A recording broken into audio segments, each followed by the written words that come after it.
Ézéchiel chapitre 14. Quelques-uns des anciens d'Israël vinrent auprès de moi et s'assirent devant moi.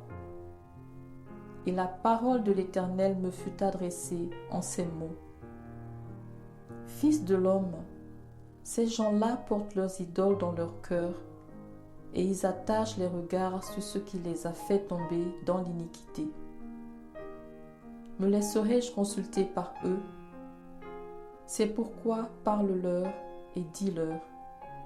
Ainsi parle le Seigneur, l'Éternel.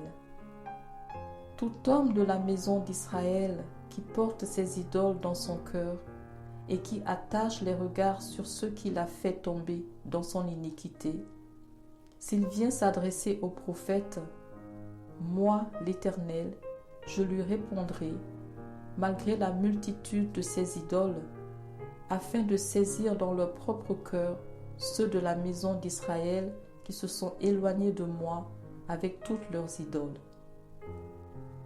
C'est pourquoi dis à la maison d'Israël, ainsi parle le Seigneur, l'Éternel. Revenez et détournez-vous de vos idoles. Détournez les regards de toutes vos abominations.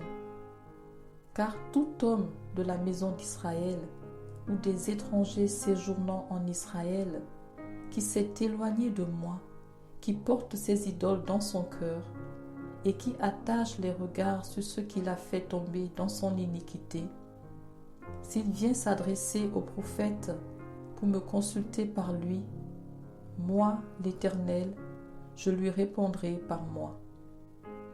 Je tournerai ma face contre cet homme. Je ferai de lui un signe et un sujet de sarcasme, et je l'exterminerai du milieu de mon peuple.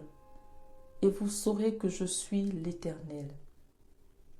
Si le prophète se laisse séduire, s'il prononce une parole, c'est moi, l'Éternel, qui aurai séduit ce prophète.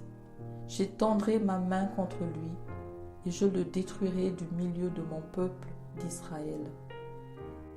Ils porteront ainsi la peine de leur iniquité. La peine du prophète sera comme la peine de celui qui consulte, afin que la maison d'Israël ne s'égare plus loin de moi et qu'elle ne souille plus par toutes ses transgressions. Alors ils seront mon peuple et je serai leur Dieu, dit le Seigneur, l'Éternel. La parole de l'Éternel me fut adressée en ces mots.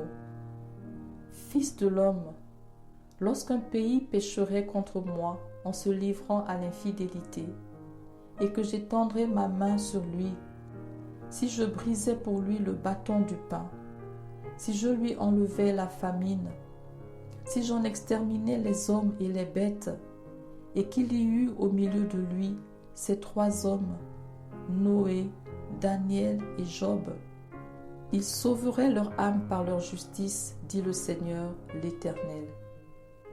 Si je faisais parcourir le pays par des bêtes féroces qui le dépeupleraient, s'il devenait un désert où personne ne passerait à cause de ces bêtes, et qu'il y eut au milieu de lui ces trois hommes, je suis vivant, dit le Seigneur, l'Éternel. Ils ne sauveraient ni fils ni fille, eux seuls seraient sauvés, et le pays deviendrait un désert. Ou si j'amenais l'épée contre ce pays, si je disais que l'épée parcourt le pays, si j'en exterminais les hommes et les bêtes, et qu'il y eut au milieu de lui ces trois hommes, je suis vivant, dit le Seigneur, l'Éternel. Ils ne sauveraient ni fils ni fille, mais eux seuls seraient sauvés. Ou si j'envoyais la peste dans ce pays, si je répandais contre lui ma fureur par la mortalité, pour en exterminer les hommes et les bêtes, et qu'il y eut au milieu de lui Noé, Daniel et Job, je suis vivant, dit le Seigneur, l'Éternel. Ils ne sauveraient ni fils ni fille, mais ils sauveraient leur âme par leur justice. Oui, ainsi parle le Seigneur, l'Éternel. quoique j'envoie contre Jérusalem mes 4 châtiments terribles, l'épée, la famine, les bêtes féroces et la peste, pour en exterminer les hommes et les bêtes, il y aura néanmoins un reste qui échappera, qui en sortira des fils et des filles. Voici, ils arriveront auprès de vous, vous verrez leur conduite et leurs actions, et vous vous consolerez du malheur que je fais venir sur Israël, de tout ce que je fais venir sur elle.